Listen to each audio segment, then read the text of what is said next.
es el lugar de mi seguridad, donde nadie me puede señalar.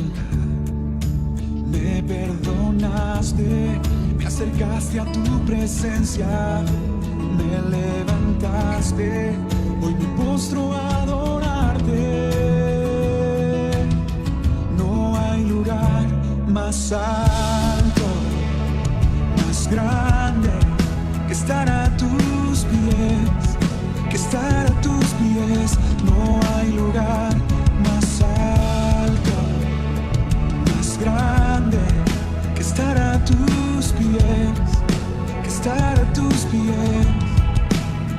A tus pies arde mi corazón. A tus pies te entrego lo que soy. Es el lugar de mi seguridad, donde nadie me puede señalar. Me perdonaste, me acercaste a tu presencia, me levantaste y hoy me postro a adorarte. No hay lugar más alto, más grande que estar a tus pies, que estar a tus pies. No hay lugar más alto, más grande que estar a tus pies, que estar a tus pies. No hay lugar más alto, más grande que estar a tus pies, que estar a tus pies. No hay lugar más alto, más grande que estar a tus pies, que estar a tus pies. Y aquí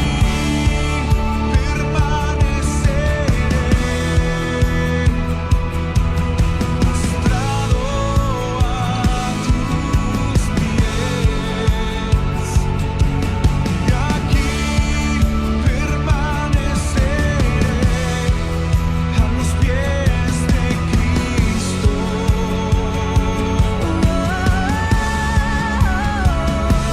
Y aquí permaneceré, postrado a tus pies. Y aquí permaneceré a los pies de Cristo.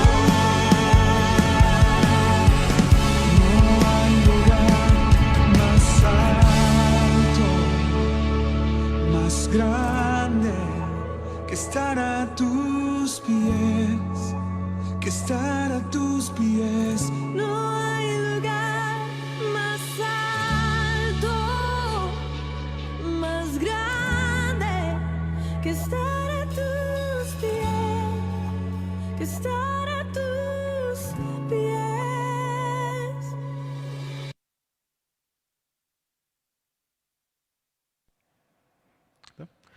Hola, mis hermanos, ¿cómo están? Muchas bendiciones.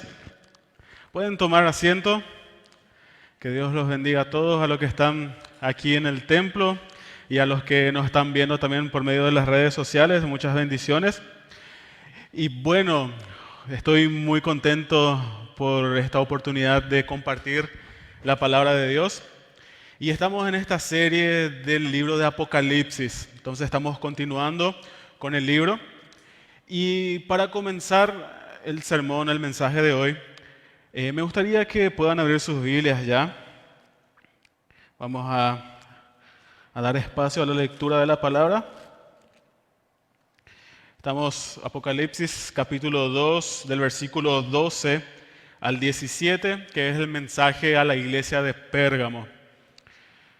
Ahí mientras están buscando, me gustaría decirles de que El libro de Apocalipsis, a veces tenemos el tabú de que es un libro bastante raro. Ya escuché ahí testimonios que a hermanos no le gustan leer el libro de Apocalipsis porque le dan miedo. Y en realidad el libro de Apocalipsis, el sentimiento que provoca es totalmente lo contrario. Cuando estudiamos a profundidad todo el libro, vamos a quedarnos con ese sentimiento y esa sensación de, Dios, ojalá que ya puedas venir pronto a buscarnos. Me acuerdo cuando estudiábamos en el IBA, en el Instituto Bíblico, y teníamos la materia de Apocalipsis. Y todavía recuerdo muy bien aquella última clase que tuvimos de Apocalipsis.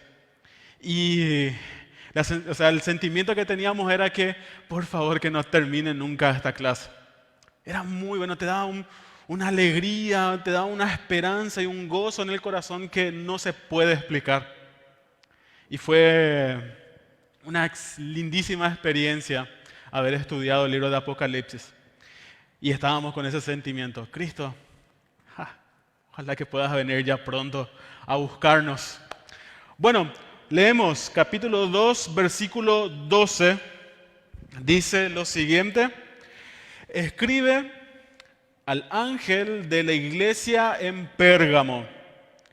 El que tiene la espada aguda de 2 filos dice esto: yo conozco tus obras y dónde habitas, donde está el trono de Satanás. Pero retienes mi nombre, y no has negado mi fe, ni aun en los días en que Antipas, mi testigo fiel, fue muerto entre vosotros, donde habita Satanás. Versículo 14. Pero tengo unas pocas cosas contra ti, que tienes ahí a los que retienen la doctrina de Balaam, que enseñaba a Balac a poner tropiezo ante los hijos de Israel, a comer de cosas sacrificadas a los ídolos y a cometer fornicación. Y también tienes a los que retienen la doctrina de los nicolaítas, la que yo aborrezco. Versículo 16. Por tanto, arrepiéntete, pues si no, vendré pronto hasta ti y pelearé contra ellos con la espada de mi boca. El que tiene oído, oiga lo que el Espíritu dice a las iglesias. Al vencedor le daré de comer del maná escondido y le daré una piedrecita blanca y en la piedrecita un nombre nuevo escrito, el cual nadie conoce sino el que lo recibe. Hasta ahí. Me gustaría dirigirme al Señor. Si podemos inclinar nuestros rostros, vamos a orar y decir: Padre, gracias por esta mañana que podemos estar aquí, Señor, para adorar tu santo nombre. Gracias, Padre, te damos por tu palabra a la iglesia de Pérgamo, Señor.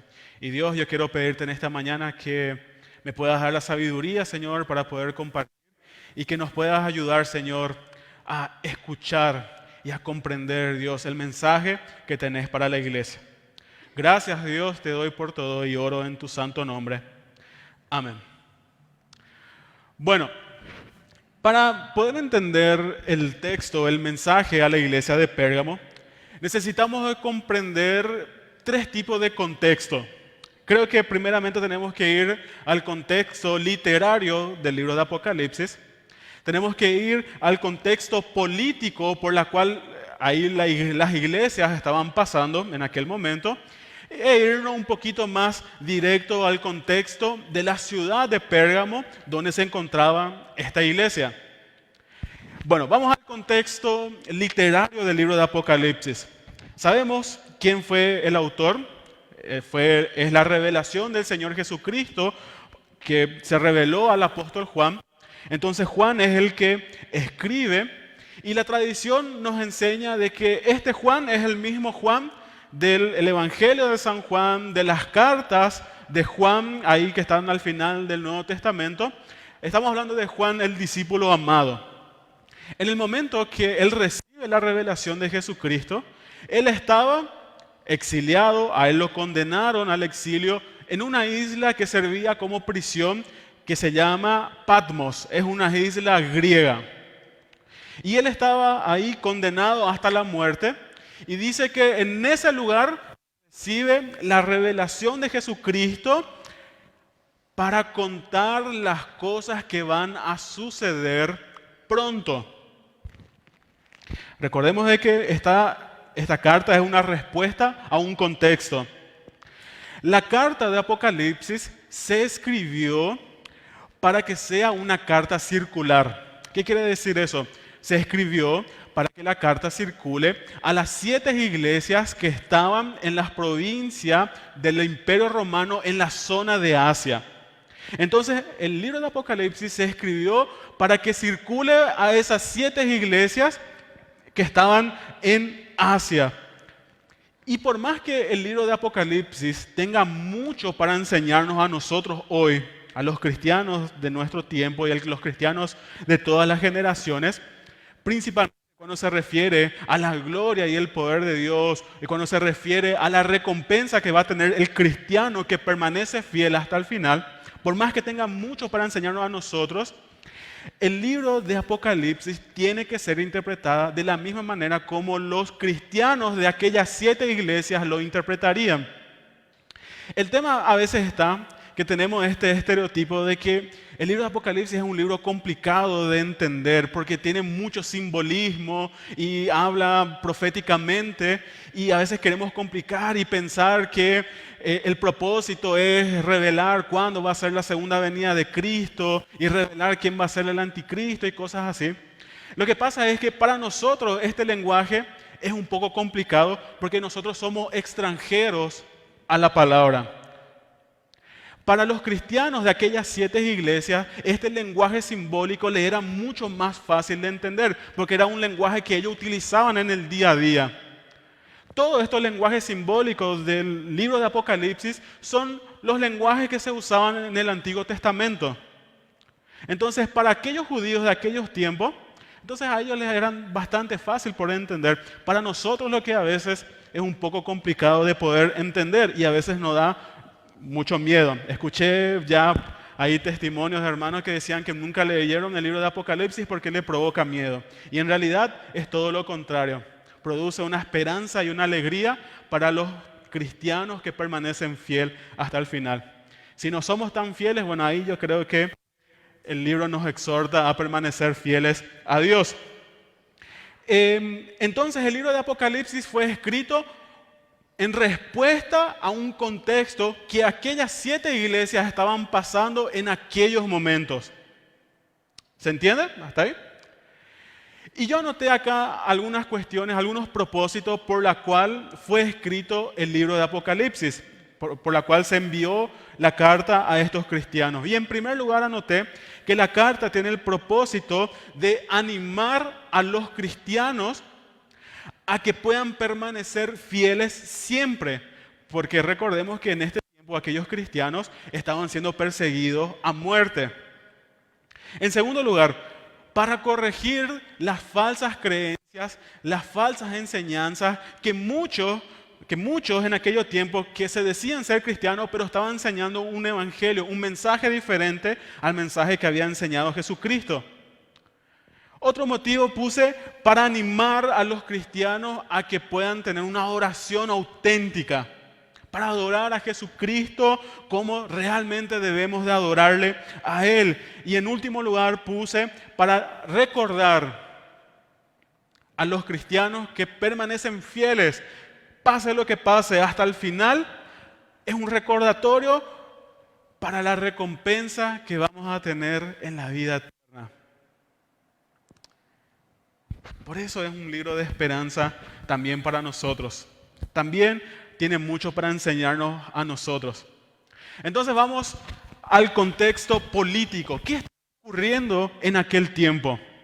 En este tiempo, el Imperio Romano gobernaba gran parte del mundo conocido en aquel tiempo.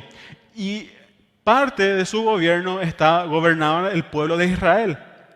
Y como todo imperio, tiene a su emperador, y como todo emperador, todos los emperadores eran bastante excéntricos, muy vanidosos, y ellos se creían prácticamente un dios. Entonces lo que hacían estos emperadores eran construir templos dedicados a ellos mismos. para que todas las personas, no importa el color, no importa en qué vos crees, todas las personas estaban obligadas a ir al templo y adorar a la imagen del emperador. Y en la ciudad de Pérgamo se encontraba uno de los templos, y era uno de los más importantes, que era dedicado al emperador Augusto. Todos estaban obligados a adorar. En el año 56 después de Cristo, probablemente un poquito más después de 20 años que Cristo fue llevado al cielo en gloria, sube al trono un emperador llamado Nerón. Y este emperador era bastante excéntrico, se creía un dios también, pero él subió al trono con muchas expectativas. Las personas tenían muchas expectativas de él. Pero con el tiempo, esta expectativa y la esperanza que tenían puesta de que Nerón sería un buen emperador, fue cayendo, fue muriendo poco a poco. Muchos tildaban a Nerón como que él era un demente, un loco. Y algunos años después que él subió al poder, ocurrió lo que nosotros hoy conocemos como el gran incendio de Roma, donde durante 7 días enteros, toda la ciudad de Roma, que era la capital del Imperio Romano en aquel momento, quedó bajo llamas durante 7 días. Y lo interesante es que solamente 2 barrios quedaron intactos, que eran los barrios que residían los cristianos. Entonces, como le tildaron a Nerón como loco, como un demente, muchos acusaron a Nerón que él era el causador, era el causante de aquel incendio. Y Nerón, para poder librarse de esa acusación, él culpa a los cristianos. Miren un poco, se quemó toda la ciudad de Roma y solamente no se quemaron los 2 barrios donde están los cristianos. Entonces fueron los cristianos los causadores de este gran incendio. Y ahí comenzó lo que nosotros conocemos como la gran persecución a los cristianos. Una persecución a muerte. No había piedad para los cristianos. Esta persecución duró 200 años. Hasta...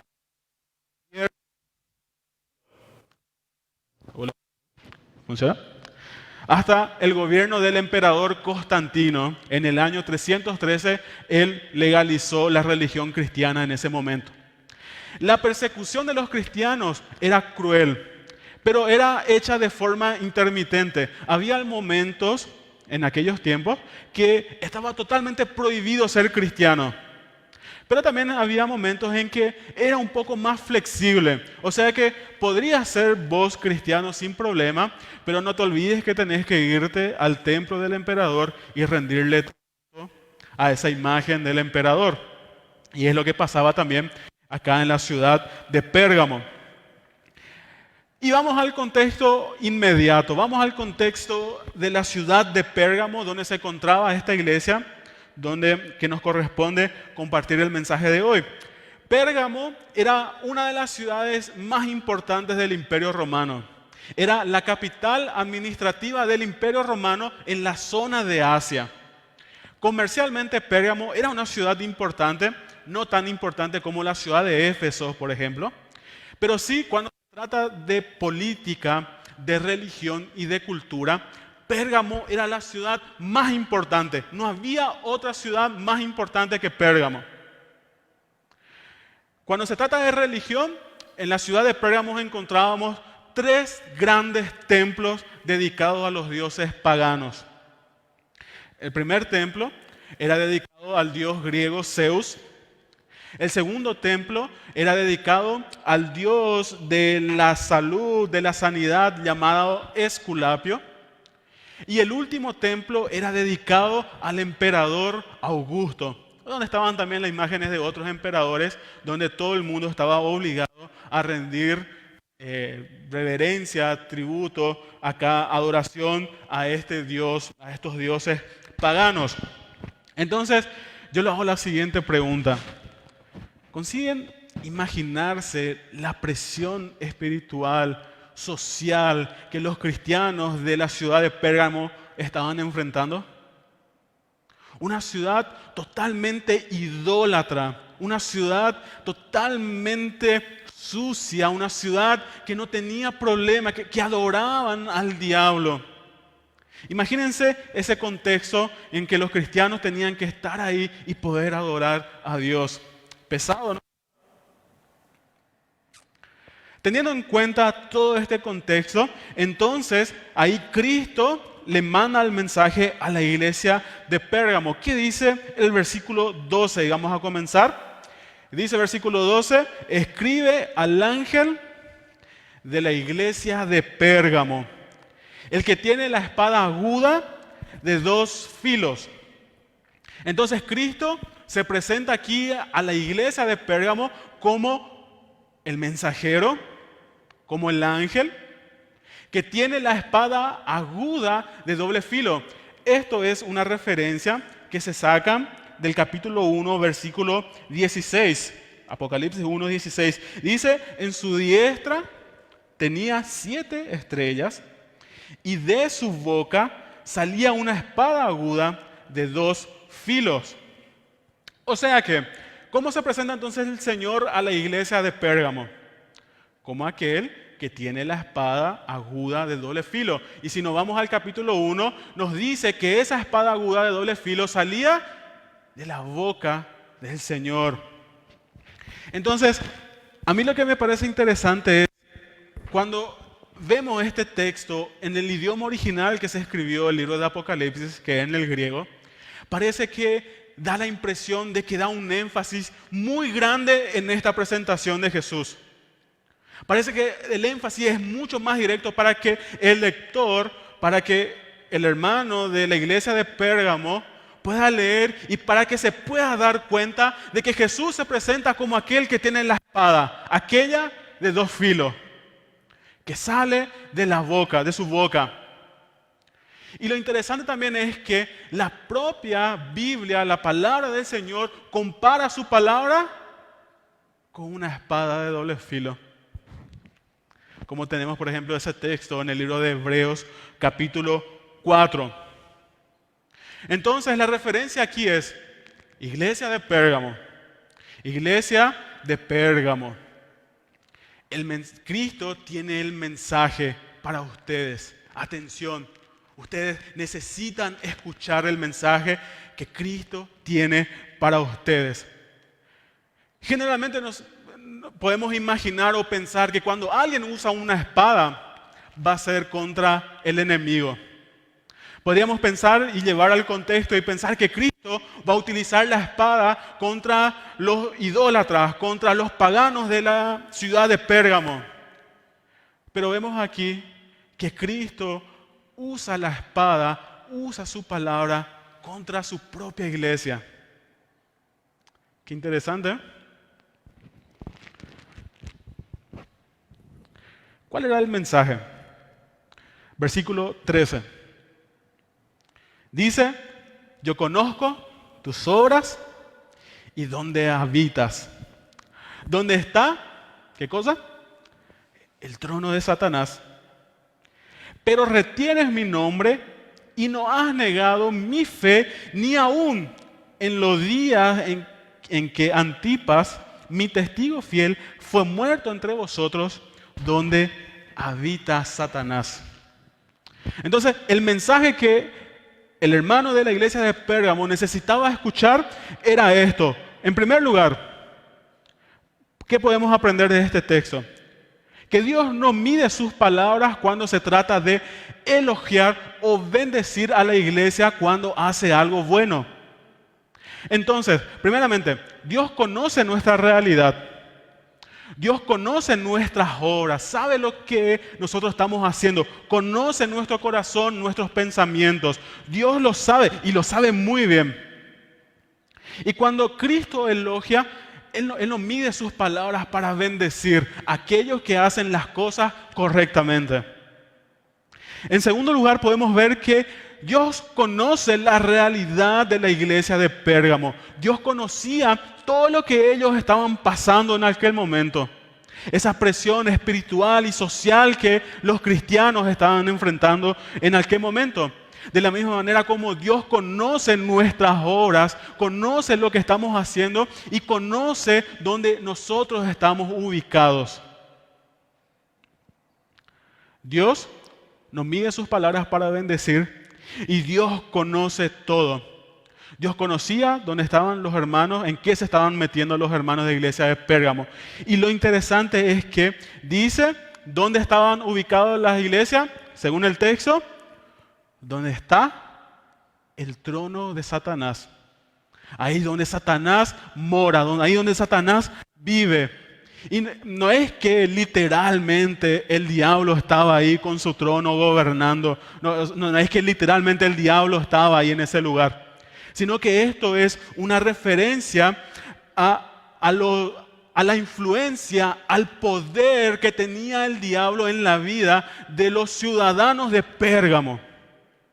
Era como el centro de operaciones del diablo en contra de la iglesia, porque era una ciudad pagana, una ciudad cruel, una ciudad que cometía cada inmoralidad en contra del Señor. Y hace una referencia entonces que en ese lugar el propio Satanás está gobernando. Imagínense la presión espiritual de los hermanos en la ciudad de Pérgamo. Ellos estaban ahí viviendo. Pero a pesar de todas esas dificultades, a pesar de todos estos hermanos, según el texto nos dice que ellos no habían negado su fe. Ni aun cuando Antipas, y aquí le pone un título bastante honorífico a Antipas, dice, mi testigo fiel, ni aun cuando a él lo mataron, ustedes no negaron su fe. Cuando estudiamos, cuando analizamos la vida de Antipas, el único lugar en la Biblia donde menciona a Antipas es en este versículo. Si queremos saber algo de él, tenemos que recurrir a textos extrabíblicos. Y en la tradición, en esos libros nos muestra que Antipas era discípulo del apóstol Juan y era el obispo de la iglesia de Pérgamo. Y a Antipas lo condenaron a la muerte y fue una muerte bastante cruel, una muerte terrible que ni quiero contarles de la forma como él murió para no causar un mal sentimiento en ustedes. Pero de la forma de cómo a él lo mataron fue de una forma tan cruel justamente para que sirva de ejemplo a los cristianos de que si no rinden culto a los dioses, al emperador, era lo que le iba a pasar a ellos. Antipas sirvió como ejemplo para los otros cristianos y dice el texto, dice Cristo a los cristianos, ni aun con su muerte, ustedes no rechazaron, no se olvidaron de Dios. Eso es muy bueno, no olvidarse de Dios, a pesar de todo lo que podemos enfrentarnos en nuestra vida, a pesar de toda presión. Y yo sé que también la presión hoy en día es muy grande en el trabajo, en la casa, con los propios familiares. Y la enseñanza aquí para nosotros es que Dios nos bendice, nos elogia cuando permanecemos fieles a pesar de todo. Amén. Y lo lindo es el título que Cristo le da a Antipas. Que a pesar de todo, Antipas permaneció fiel, murió adorando, amando a Dios. Entonces le pone el título a Antipas como mi testigo fiel. Y lo lindo es que este título de testigo fiel, el propio Cristo se da a sí mismo. Si nos vamos, por ejemplo, al capítulo 1, versículo 5, dice, y de Jesucristo, el testigo fiel. En el capítulo 3, versículo 14, ahí ya casi en la parte final, dice, el amén, el testigo fiel y verdadero. Es un título honorífico que da Cristo a sí mismo y que también le da a todos aquellos que lo merecen. Y a lo largo del estudio que vamos a hacer en el libro de Apocalipsis en las siguientes semanas, vamos a darnos cuenta de que estos títulos son bastante importantes. Y eso vamos a estudiar en algún otro momento. Entonces, versículo 14, Ahí Cristo comienza a hablar lo que le está molestando de la iglesia de Pérgamo. Está muy bien, pero hay algunas cositas todavía que me están molestando de la iglesia. Cristo reprende a la iglesia diciendo, versículo 14, pero tengo unas pocas cosas contra ti, que tienes ahí a los que retienen la doctrina de Balaam, que enseñaba a Balac a poner tropiezo ante los hijos de Israel, a comer cosas sacrificadas a los ídolos y a cometer fornicación. Entonces, a pesar de que la mayoría de los cristianos permanecían fiel a Dios, pase lo que pase, a pesar de los momentos difíciles que ellos estaban enfrentando, el texto parece que nos da a entender de que había algunos cristianos que no estaban tan bien. Y a mí me gusta de mencionar o de decir que estos cristianos son como cristianos bastante flexibles. Estos cristianos podrían ser aquellos que, si contextualizamos un poquito de este ejemplo, aquellos que vienen al culto, a la iglesia, puede estar ahí alzando la mano, orando, estudiando, acompañando, pero después a la tarde está compartiendo con aquellos que no aman a Dios y haciendo lo que ellos hacen, incentivando a los otros cristianos a hacer lo mismo, siendo de piedra de tropiezo para la iglesia, para los cristianos. Recordemos que Cristo nos llamó a nosotros a que seamos sal de la tierra, que seamos la luz de este mundo, que seamos de bendición para todos, que tenemos que predicar el Evangelio de Cristo con nuestra vida, pero también con nuestra boca. Y si es que no estamos siendo sal de la tierra, luz del mundo, bendiciendo al mundo que está en total perdición, entonces probablemente estamos siendo piedra de tropiezo. Dios nos llama a nosotros que conocemos la verdad, a que seamos la luz del mundo, a que seamos el ejemplo, que tenemos que dar vida a este mundo que está en perdición. Fíjense que esto no solamente pasa en este tiempo, que también ya hace 2000 años teníamos cristianos bastante flexibles. Y aquí compara a estos cristianos con la enseñanza, a ver cómo dicen, con la doctrina de Balaam que enseñaba a Balac. Para poder entender esta referencia tenemos que ir al Antiguo Testamento en el libro de Números capítulo 31.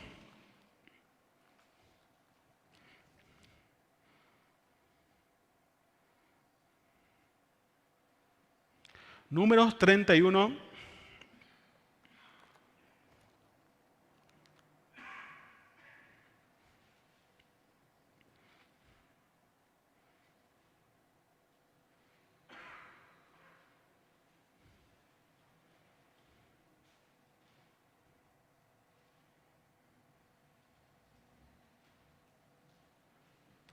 Números 31, el cuarto libro del Antiguo Testamento, versículo 16. Dice, ella está hablando de las mujeres de un pueblo llamado Moab. Dice, por consejo de Balaam, fueron causa de lo que los hijos de Israel pecaran contra Jehová en lo tocante a Baal Peor, y por eso hubo mortandad en la congregación de Jehová. Hasta ahí. La historia nos cuenta de que el pueblo de Israel había salido de la esclavitud de Egipto, habían pasado por los 40 años recorriendo por el desierto, y ellos estaban en el momento en que estaban conquistando la tierra que Dios le había prometido al pueblo de Israel, ahí la tierra donde fluye leche y miel. Y ellos estaban en un momento que tenían que conquistar un pueblo llamado Moab. Y el rey de este pueblo llamado Balac estaba dispuesto a hacer de todo para poder maldecir al pueblo de Israel y que prácticamente todos se mueran. Y la historia nos dice que Balac mandó mensajeros junto al profeta llamado Balaam para que el profeta Balaam pudiera maldecir al pueblo de Israel. Porque dice la Biblia que cuando Balaam maldecía realmente eso ocurría. Cuando Balac fue junto a Balaam, Dice Balaam que tenía que consultar con Dios a ver qué es lo que Dios tenía para decirle al rey. Y Dios se le presenta a Balaam en sueño y le dice: Balaam, vos no podés maldecir al pueblo de Israel. Estoy hablando de la versión Ricardo Cristaldo, para que podamos entender. No podés maldecir al pueblo de Israel, porque yo ya bendije al pueblo de Israel. Y todo lo que yo bendigo, ya nadie más puede maldecir, sino lo contrario, bendecir. Y Balac se enoja, se molesta muchísimo y estaba dispuesto a hacer todo para poder destruir al pueblo de Israel. Y la historia nos cuenta de que Balaam no pudo maldecir directamente al pueblo de Israel, sino que Balaam utilizó de artimaña para poder maldecir. Entonces Balaam, el profeta, aconsejó al rey Balac a que haga lo siguiente: a que mande todas las señoritas de Moab al campamento de los soldados israelitas y que sedujeran a estos soldados. La historia nos dice que estos soldados cayeron y poco tiempo después estos mismos soldados estaban fornicando con estas mujeres y estaban adorando en los templos paganos a los ídolos. Y Dios se había molestado muchísimo con eso. Entonces, cuando volvemos a Apocalipsis, en nuestro texto, vamos a ver que este mismo pensamiento, esta misma trampa, también estaba en la iglesia de Pérgamo. Probablemente estos cristianos flexibles estaban aconsejando, estaban motivando, estaban tratando de incentivar a los cristianos a que sean como los paganos de la ciudad de Pérgamo.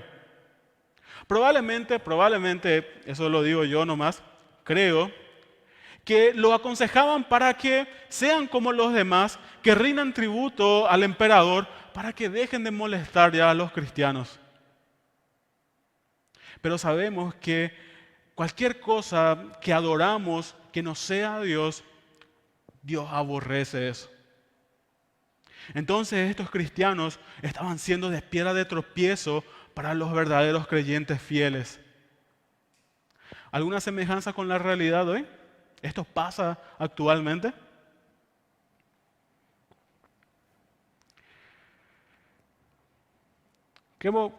Si pueden abrir sus Biblias en Primera de Corintios,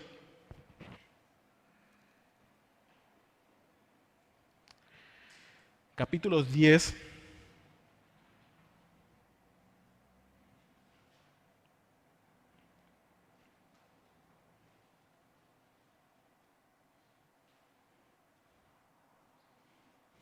Versículo 19, vamos a leer hasta el 22. Aquí el apóstol Pablo estaba aconsejando a la iglesia y el contexto era muy parecido al contexto de los cristianos flexibles de la iglesia de Pérgamo. Solo para recordar, estos cristianos flexibles de Pérgamo, dice, ellos no tenían problemas de compartir la mesa, el banquete, la comida ofrecida a los ídolos, y eso Dios aborrecía. Entonces el apóstol Pablo está diciendo, versículo 19, estoy leyendo la versión Nueva Traducción Viviente, dice: ¿qué es lo que trato de decir? ¿Que la comida ofrecida a los ídolos tiene alguna importancia o que los ídolos son dioses verdaderos? No, de ninguna manera. Lo que digo es que esos sacrificios se ofrecen a los demonios, no a Dios. Y no quiero que ustedes tengan parte con los demonios. Ustedes no pueden beber de la copa del Señor y también la copa de los demonios. No pueden comer de la mesa del Señor y también de la mesa de los demonios. Versículo 22. ¿Qué? ¿Acaso nos atreveremos a despertar los celos del Señor? ¿Piensa que somos más fuertes que Él? Y después dice, ustedes dicen que se me permite hacer cualquier cosa, pero no todo le conviene. Dicen, se me permite hacer cualquier cosa, pero no todo le trae beneficio. No se preocupen por su propio bien, sino por el bien de los demás. Aquí está hablando el apóstol Pablo a estos hermanos, diciéndole a ellos, no compartan con ellos. Así como los cristianos de la iglesia de Pérgamo estaban compartiendo con la reflexión, las fiestas, el banquete con los paganos, con la comida que era ofrecida a los ídolos, también en Corintios, Pablo estaba diciendo, no hagan parte. No pueden ustedes compartir con la gente del mundo y también compartir con los cristianos, compartir con Dios y compartir con el diablo. No se puede. Y dice, ustedes son libres. La Constitución de Paraguay nos enseña que nosotros somos libres, podemos hacer lo que queremos, todo lo que está permitido, hasta la ley. Pero aquí espiritualmente hablando nos enseña Pablo, pueden hacer lo que ustedes quieran, pero no todo les conviene. No todo les es de edificación. La otra cosa que vemos en el texto que aborrecía a Dios, dice, la doctrina que ustedes retienen, la doctrina de los nicolaítas. ¿Y qué doctrina era esta? Era una doctrina muy parecida a la doctrina, al consejo que había dado Balaán a Balac. Los nicolaítas, ellos predicaban lo siguiente: todo es correcto. Ellos predicaban el sincretismo religioso. Entonces, más o menos el pensamiento era, vos podés ser cristiano, poder adorar a Cristo, pero también podés adorar ahí a Zeus. Todos son dioses, ¿cuál es el problema? Eso es como decir en nuestro tiempo, como aquel pensamiento, bueno, y si te hace bien, si te hace feliz, entonces hacelo. Pero puedo tener relaciones sexuales antes del matrimonio, o relaciones sexuales fuera del matrimonio, codiciar lo que no es mío. Y ellos te dirían, sí, si te hace bien, si te hace feliz, hacelo nomás, metele nomás. Esta doctrina, este pensamiento, esta filosofía estaba también en la iglesia de Pérgamo. Y este pensamiento también lo tenemos hasta en los días de hoy. Si nos vamos al texto, a la historia, de Balaán y Balac, vamos a darnos cuenta de que Dios se aborreció tremendamente por el pecado que había cometido Israel y lo maldijo al pueblo de Israel, a estas personas. Dice, Dios se enojó con ellos y las consecuencias de sus pecados era la muerte. Dice, 24,000 personas habían perdido la vida por culpa del pecado. Y si no fuese por el hijo de Eleazar, que Eleazar era un sacerdote en aquel tiempo, si no fuese por su hijo, todavía las consecuencias, por la acción que él había tomado, todavía las consecuencias iban a continuar. Pero el hijo de Eleazar tomó una actitud y Dios perdonó a Israel. Dios perdonó a Israel. Dios llama al arrepentimiento. Con la historia de Balaán y Balac aprendemos de que las consecuencias del pecado es la muerte física y la muerte espiritual. Si morimos espiritualmente, ahí sí vamos a estar literalmente en el lugar donde el diablo reina con toda la autoridad, que es el infierno. Pero Cristo nos llama al arrepentimiento. Versículo 16. Por tanto dice, arrepiéntete, pues si no vendré pronto hasta ti y pelearé contra ellos con la espada de mi boca. Hasta ahí. Hermanos, Dios nos llama al arrepentimiento. Gracias a Dios por esa bondad que Él tiene hacia nosotros. Porque si no fuese por esa bondad de Él, todos nosotros estaríamos perdidos. En esta semana estaba haciendo un ejercicio mental. Me estaba imaginando una hipótesis. ¿Qué iba a pasar si es que Dios decidiera ya no perdonarnos más?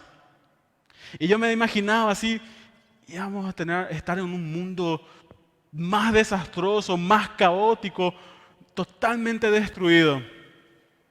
Pero después pensé, en el día que Dios decide ya no perdonarnos más, ya va a ser muy tarde.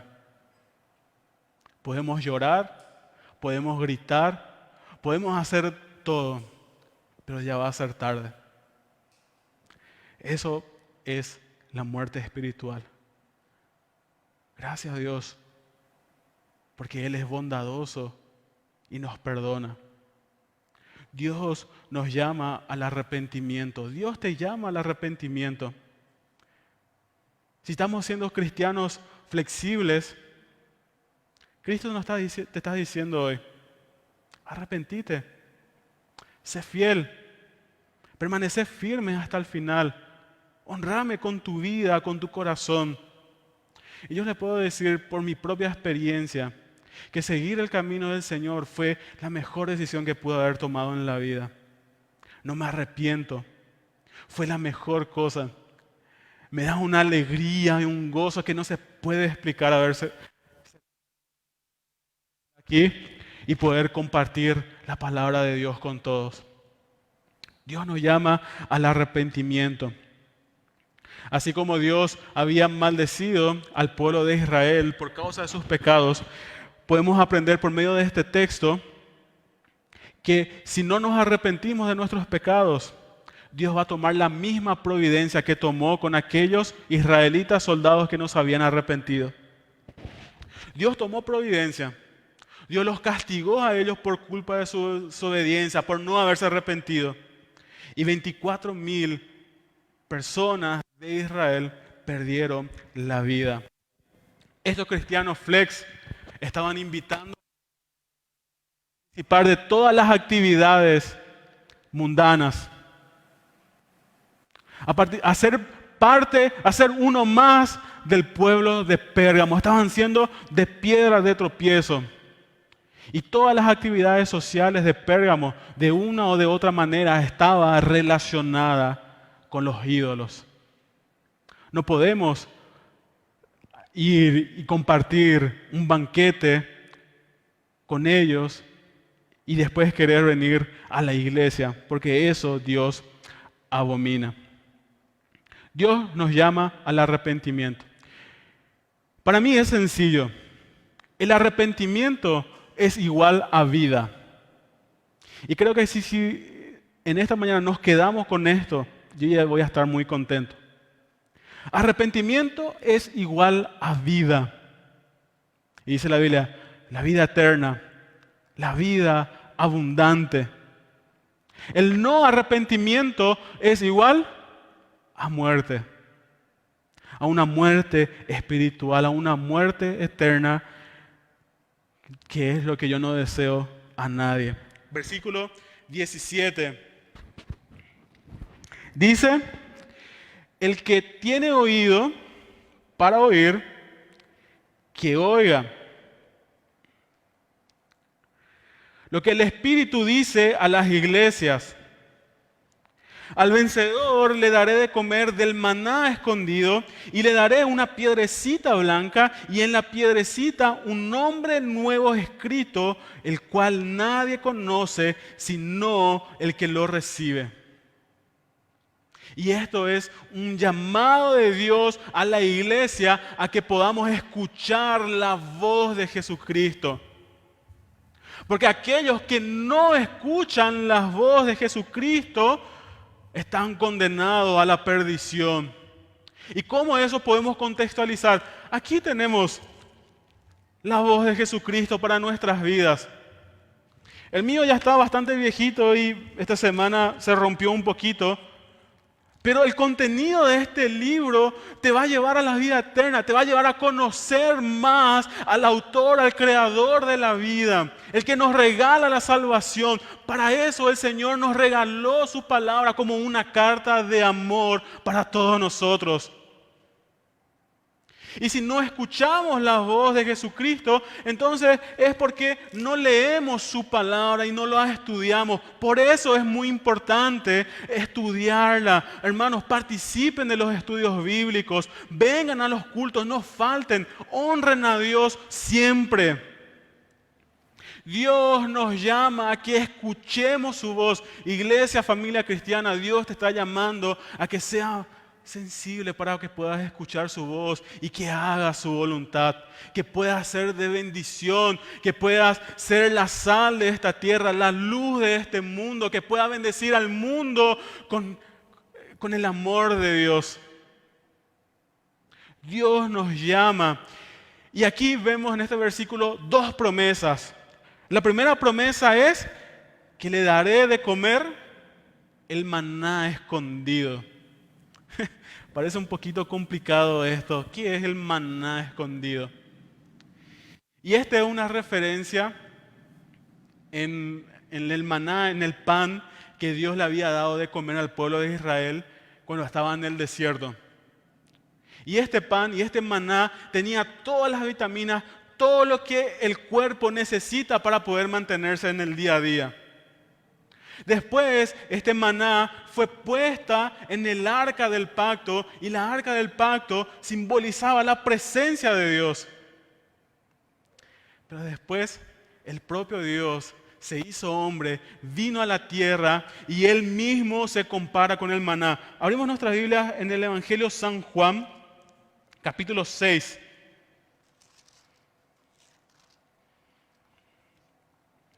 Versículo 47.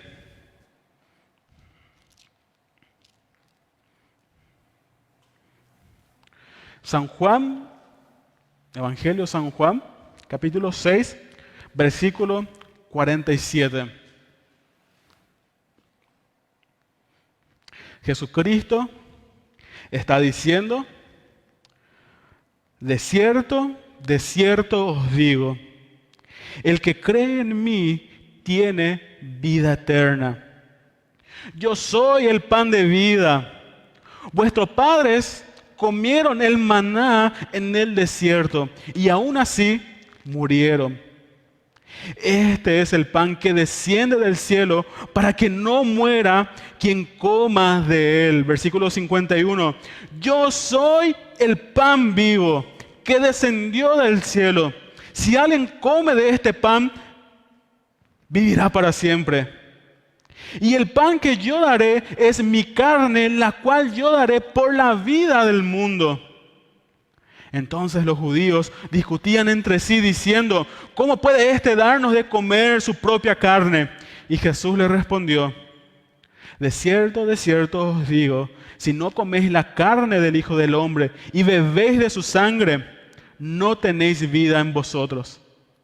El que come mi carne y bebe mi sangre tiene vida eterna, y yo lo resucitaré en el día final. Versículo 55. Porque mi carne es verdadera comida y mi sangre es verdadera bebida.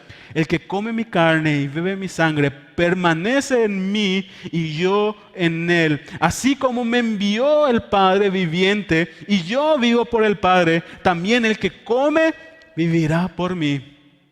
Este es el pan que descendió del cielo, no como vuestros padres que comieron del maná y murieron. El que come de este pan vivirá eternamente.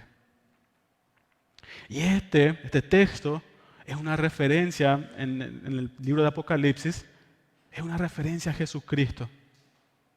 El que permanece fiel hasta el final compartirá con Cristo el gran banquete celestial.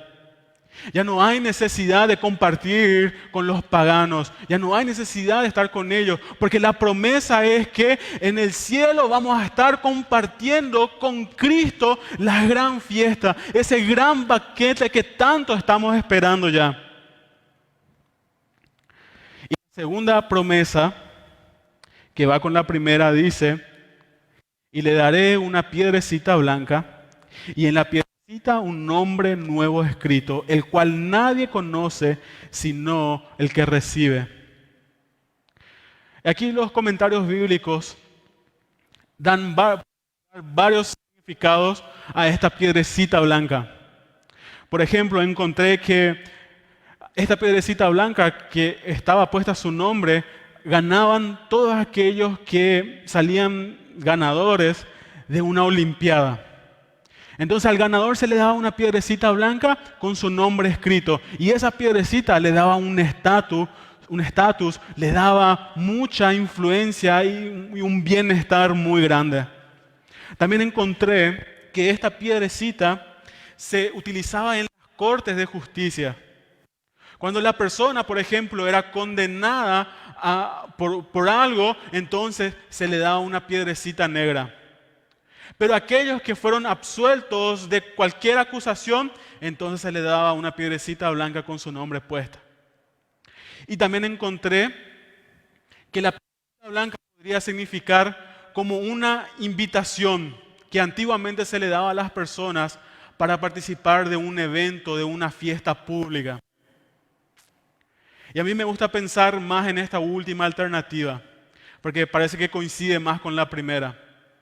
Que aquellos que permanecen fieles hasta el final van a recibir la invitación, donde va a estar su nombre escrito, el nombre que solamente el que recibe lo podrá entender, ver, que es una invitación a participar con Cristo de la vida eterna.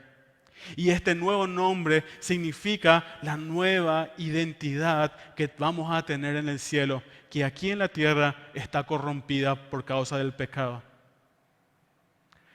Entonces, ¿qué podemos aprender de este texto? ¿Qué nos enseña? En primer lugar, que Dios no mide sus palabras para bendecir todo aquello que hacemos correctamente. Si tenemos una vida fiel al Señor, Dios no tiene problema, Dios nos bendice, Dios nos ayuda, Dios está con nosotros. Podemos aprender también de que Dios no mide sus palabras cuando tiene que exhortar. Dios nos llama hoy a que seamos sensibles para escuchar el mensaje que Él tiene para darnos a nosotros. Y eso solamente lo podemos aprender por medio de su palabra. Y creo que la última enseñanza es un recordatorio para todos los cristianos. Que si permanecemos fieles, vamos a celebrar con Él aquel gran banquete celestial. A esto Dios nos llama. Este es el mensaje que Dios tiene para nosotros hoy. Quiero pedirles a que nos pongamos de pie para dirigirnos al Señor en oración.